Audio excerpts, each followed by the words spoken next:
kind of liken it to Christianity. There are people that like just come to Christ in like a moment, right? And there are other people that, you know, it's just like a long process, and then you don't really exactly know when you came to Christ.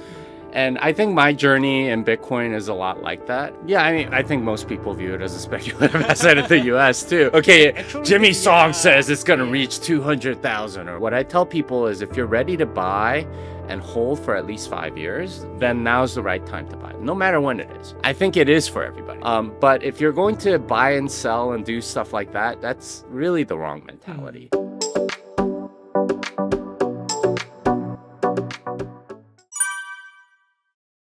네, 반갑습니다. 오늘은 저희 Thanks God for Bitcoin 이 책 너무 잘 알고 계실 것 같아요. 여기에 나오시는 저희 저자 지미송 님께서 한국을 방문하셨거든요. 그래서 이렇게 보시면 좀 이제 영문본이랑 한글본이랑 좀 스타일이 좀 다르긴 한데 정말 잘 번역되어 있고, 오늘은 이제 지미송 님 모시고 나서 이 책에 대해서 좀 이제 잘 살펴보고, 그리고 최근에 이제 미국과 한국을 좀 오가시니까 미국에서의 비트코인 트렌드와 그리고 한국에서의 비트코인 트렌드에 대해서 좀 이야기 나누는 시간 좀 가져보도록 할게요. So Jimmy, yeah, so this is your first time greeting the viewers of Ungdal Book House. So could you please introduce yourself briefly? Yeah, sure.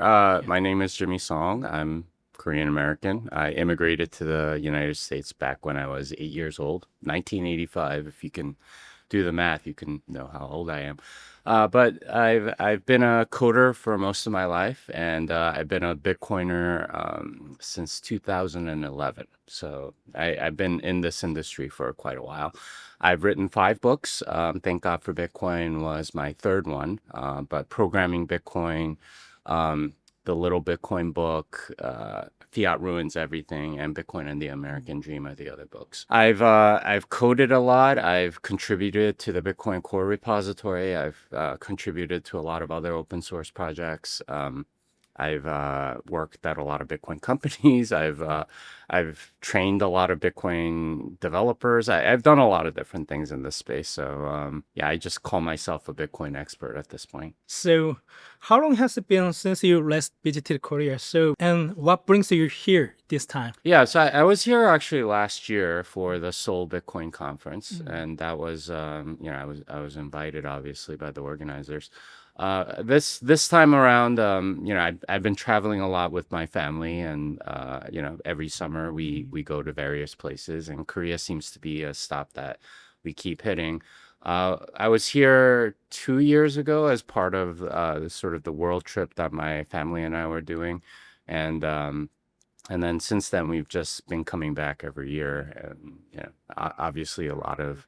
My wife loves it here. My daughters love like getting their nails done and stuff like that. It's a lot cheaper than the U.S. So we like visiting, and you know, we're Korean obviously, and it's a little different, right? Like when you're in the U.S., you know you're a minority. When you're here, it's, you know, the kids. I mean, you don't really fit in either place as like an Asian American, but you know, it's nice sometimes to have that. So everyone seems to have their own orange pill moment. So the point when they truly comes to understand and believe in Bitcoin's value. So what is that moment like for you? So when did you take your orange pill? Yeah, that's a great question. And I don't know if there's like a single moment. I kind of liken it to Christianity. There are people that like just come to Christ in like a moment, right? It's like, okay, yeah, I give my heart to Christ and blah, blah, blah. And there are other people that, you know, it's just like a long process. And then you don't really exactly know when you came to Christ. And I think my journey in Bitcoin is a lot like that. Like I said, I started in 2011, but I don't feel like I really understood Bitcoin until, you know, I reviewed Saif Dina Moose's book. I was friends with him before he wrote the book, so he gave me a copy of his manuscript, and I got to review it, and I gave him a bunch of feedback on that. But I think that's really when I was orange pilled, and that was like, it took like 5 years. I mean, I can tell you the moment I heard about Bitcoin was February of 2011. I saw a story on a tech website called slashdot.org, and it said, internet-only currency Bitcoin has reached dollar parity. That was the title of that post, and it's still up on the web today. You can go look it up. I still remember reading that and thinking, what is this thing? But and a couple years later, I started contributing to an open source project that was based on Bitcoin. I actually got paid, by a guy in Ukraine. Actually, like he paid me over the internet, and that was when my mind was blown about like what Bitcoin was really about. Because I'm sitting in Austin, there's a guy in Ukraine, and I don't know if you remember 2013, but Vladimir Putin actually invaded Ukraine back then too. So he like disappeared for a week and everything like that. But that was one of the moments. But there were many sort of like significant moments, and I can't say I wasn't orange pilled before this event, and then I was orange pilled after. It was more of a process, and by 2016, I think I was a full-on Bitcoin maxi, basically. So since we have the order of thank God for Bitcoin with us today, so we'd love to hear your thought on Bitcoin in Korea. In Korea, many people still regard Bitcoin as a speculative asset. So how is it viewed among investor and institution in the United States? Yeah, I mean, I think most people view it as a speculative asset in the U.S. too. But there's a vocal minority of people that are recognizing Bitcoin for what it is, and honestly, they drive a lot of the adoption. So, people like Michael Saylor, for example, he wasn't orange pilled until 2021 or so, but he's obviously a main driver because he really believes in Bitcoin and understands its value. I would say that Korea's a little bit behind. I joke with my parents all the time, like, whatever is popular in Korea was what was popular in the US like 5 years ago, right? Like they're always like a little bit behind, and cultural trends kind of do that. Although that's changing now just because the internet is so fast, and sometimes things go the other way, like K-beauty stuff is now getting popular in the US or whatever. But I would say that it's always sort of viewed first as a speculative asset, right? Oh, it's gone up so much over this period of time. How can we not get into it or something like that? But at a certain point, people start to understand that it really is a store of value, right? Like it's something that's better than almost anything else to put your value in. And, I gotta say, Korea's improved significantly since I first came here for Bitcoin purposes back in 2018. I was telling Calvin, he's the organizer of the Seoul Bitcoin meetup. When I first came to Korea in 2018 and we had like a meetup, it was me, him, and 6 other people, right? And all 6 of those people were foreigners, right? They were white people.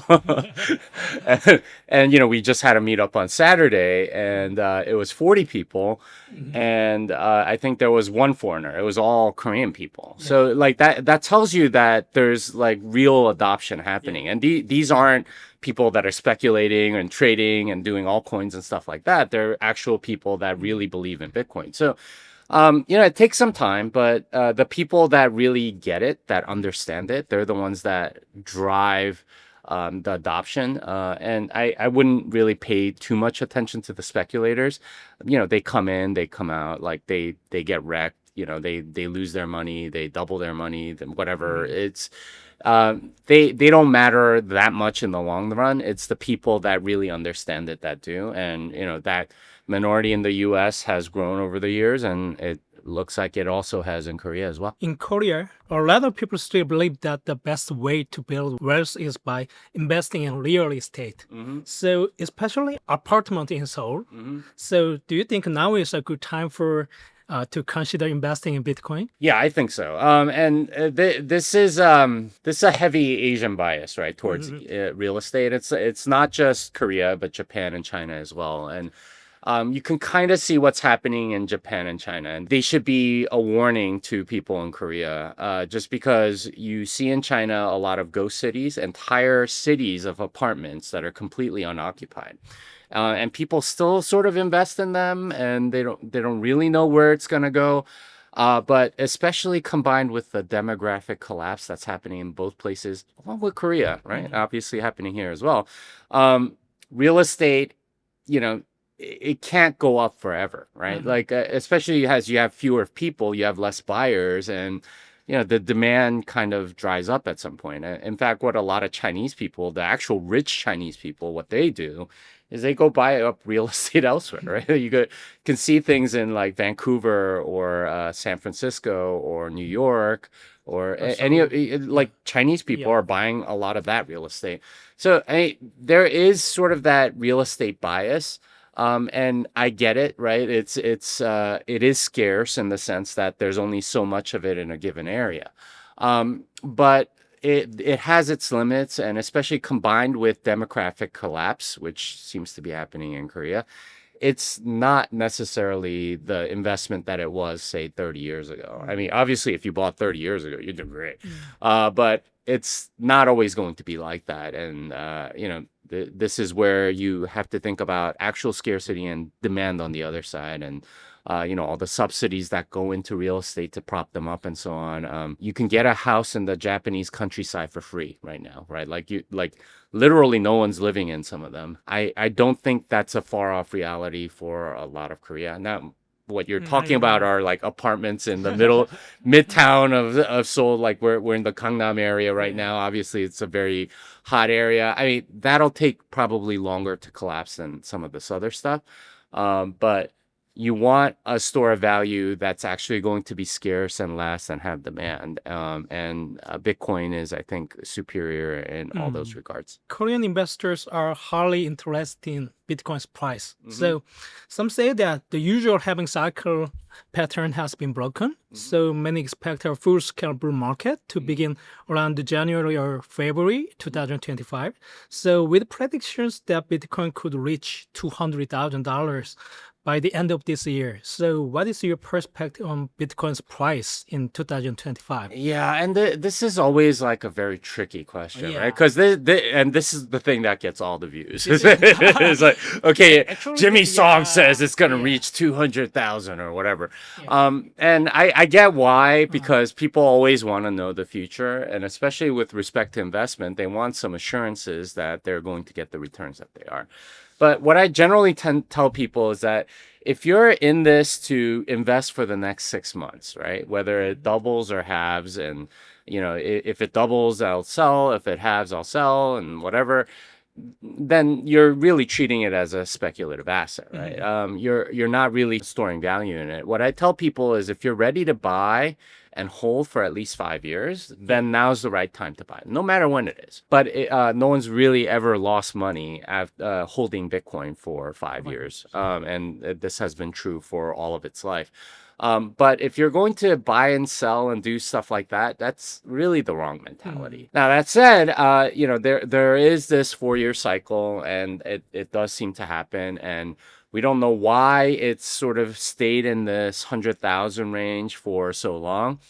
I have no idea what the macroeconomic forces that are doing that are. Could it be like some dark pools of money that are like sort of suppressing the price? I don't know. Could it get up to 200? Of course. Could it get way below? Yeah. Could it go way above? Yeah. I mean, we don't really know, because there's two sides to the price equation. There's always supply and demand. Now, we know the supply of Bitcoin. We know exactly how much that is. But the demand side is very, it depends on a lot of factors, including, how much central banks are printing, right? The supply of dollars or won can be significant depending on the policies of the central bank. So until we know that part, we don't really know. But what I will say is that I expect price to go up significantly over the long term. Bitcoin is often seen as a lifeline for people in developing countries. So, but do you think it can also help individuals in well-developed places like the US, Korea, or Europe, where banking systems work pretty well? Yeah, the banking system works okay. But I mean, honestly, like one of the things I was shocked by coming here this time is a year ago, like things were one price. now things are like we were going to the food markets, I think at Dongdaemu or something like that, and all the stalls, like I remember the prices last year, they like doubled, right? It was like 5,000원 or whatever, and now it's like 10,000원. It's what happened, right? And I think people feel that pretty much all over the world. It's not just Korea. It's Europe or Canada or the US or like everywhere you see inflation. So as much as we like to think that banking works well, inflation is a reality that everyone is dealing with everywhere in the world. And that's something that you're not going to be able to deal with very well if you're on a fiat standard. If you're getting paid in won or dollars or whatever, your salary is certainly not keeping up with the inflation that's happening in the market. So I would say I would question the assumptions behind that because I really don't think the banking system is working that well. And inflation is a reality for everybody, including people here. I mean, just you can tell people are suffering, right? Like there are a lot of people that want to, try to better their life, but their savings is constantly getting debased. So I think it is for everybody. Now, that said, there are certain use cases in, more developing countries that are, more useful to them. So they don't necessarily have American Express and Visa and MasterCard coming to them and giving them services. So, having something like the Lightning Network is very useful for a lot of them. But I still think that the main use case for Bitcoin is storing value over time. So that means being immune to having a hedge against inflation and things like that. In Bitcoin terms, even versus last year, like all the prices here, they're the same or lower, right? And that's a beautiful thing. And that's something that I'm always thinking about. I mean, even in the US, like my bills at Costco whenever we go shopping, I have a big family, so so whenever we go shopping, it's a pretty hefty bill. But like 5 years ago, it was $500 when we come out with everything. Now it's like 1,000. But in Bitcoin terms, it's significantly lower, and that's a good thing. That's how you preserve value, and that's useful for everybody. There has been a lot of hype around the dollar-based stablecoins in the U.S. lately. So Circle stock is going up. So and even Trump's World Liberty Financial stablecoin seems to be growing so fast. So what's your take on stablecoins? Yeah, stablecoins are basically an extension of the dollar, right? And that's something that a lot of people need in other, especially in developing countries. The main use case is not in the U.S. It's outside the U.S. It's people that don't have dollar bank accounts, and this is sort of a substitute for that. And mostly it's because their local currency is so crappy. So if you live in Nigeria, your currency, the naira, is getting debased like very often. So your naira, I think, is worth 1/4 of what it was like from 7 years ago or something like that. So it's fast debasement. So if you have dollars, then you can trust that more than the naira. And actually, I have a friend in Nigeria that told me that the dollar is a more important currency to him than the naira ever was because he can store value in it. And he did that most of his life with actual cash, right? Like $100 bills or whatever. Now you have Tether or something like USDC or whatever. Those are sort of substitutes for those. It's a bank account for people that don't have access to US dollar banks. So there is sort of like that market that it addresses, and Tether's profits, I think, show how much of a demand there is.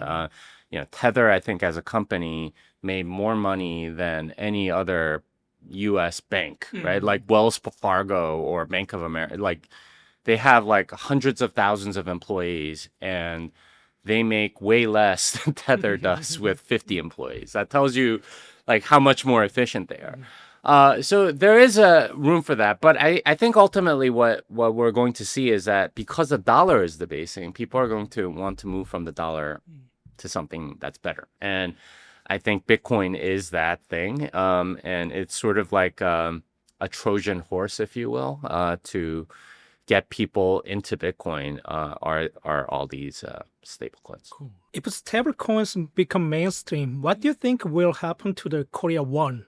So some people worry that national currencies might lose their power. Yeah, and to some degree, they've always sort of been secondary status to the U.S. dollar, and this is what I've called in the past the US dollar hegemony, right? Ever since Bretton Woods in 1944, the dollar has dominated the world. It's the reserve currency of the world, and everyone else has to trade in it at the very least to go buy oil, right? Oil is always traded in dollars. But will stable coins like undermine the yuan or, the euro or any other currencies? To some degree, it already has, right? Like, I think if you're dealing internationally, if you want to do business outside of Korea, you have to have dollars, right? You can't pay won for something that just no one will take it. I mean, if they do, they're planning to buy real estate in Korea or something. But that's just how it is. And a lot of countries put in capital controls for that reason. You can only export this much, dollars or import that many. I know for a fact that, correct me if I'm wrong, I believe that you can't withdraw Tether in any of the exchanges in Korea. This is one of the capital controls that they have so that they keep the yuan supreme within the jurisdiction that they have. A game that a lot of governments play, where they don't allow dollars to enter because it would undermine the local currency. So it's nothing new. I don't think stable coins really add anything other than maybe capital flight, because you can trade yuan for Tether or something like that and then transfer that instantly. So you can get around a lot of the capital controls that might already exist. So I would say that would be the main sort of thing that it might undermine, but you can that ship, I think, has sailed to some degree already. So I'm not sure how much more this will add. So this is the last question about stablecoins. So what's the connection between stablecoins and Bitcoin? So if stablecoins go big, so how do you think that would affect Bitcoin? If stable coins become big, well, they're already big, right? It's Tether has what, $160 billion under management or something like that. That's actually kind of a significant percentage of all dollars that exist, right? I mean, not too significant, but it's not a small amount. So their ability to sort of service a lot of these people that want dollar accounts speaks to how much the dollar is in demand around the world. Now, what's the connection with that and Bitcoin? The main connection is that people are already getting used to sort of like holding something, right? Because in a sense, Tether is kind of a bearer instrument, although like there are lots of centralized points and so on. If you do something illegal with it, Tether will seize it and so on. But that's something that a lot of people are used to, is like using their phone to hold their coins and then like pay for things and things like that. And that came from Bitcoin, honestly, right? Like the people that created Tether, Bitcoin, and saw that it could be very useful to have a synthetic dollar or something to that, or a back dollar on chain, and that's what they use. So I think it's sort of setting a lot of people up to understand how to use Bitcoin and just denominate it a little differently. And it's already very useful for a lot of international settlement and things. I'm told that in a lot of countries, if you're a worker in Indonesia working in Dubai, for example, they'll demand to get paid in Tether so they can send money home directly instead of using remittance services. So that sort of thing is already happening. And, I think this is where once dollar debasement happens, they'll be very, very quick to switch.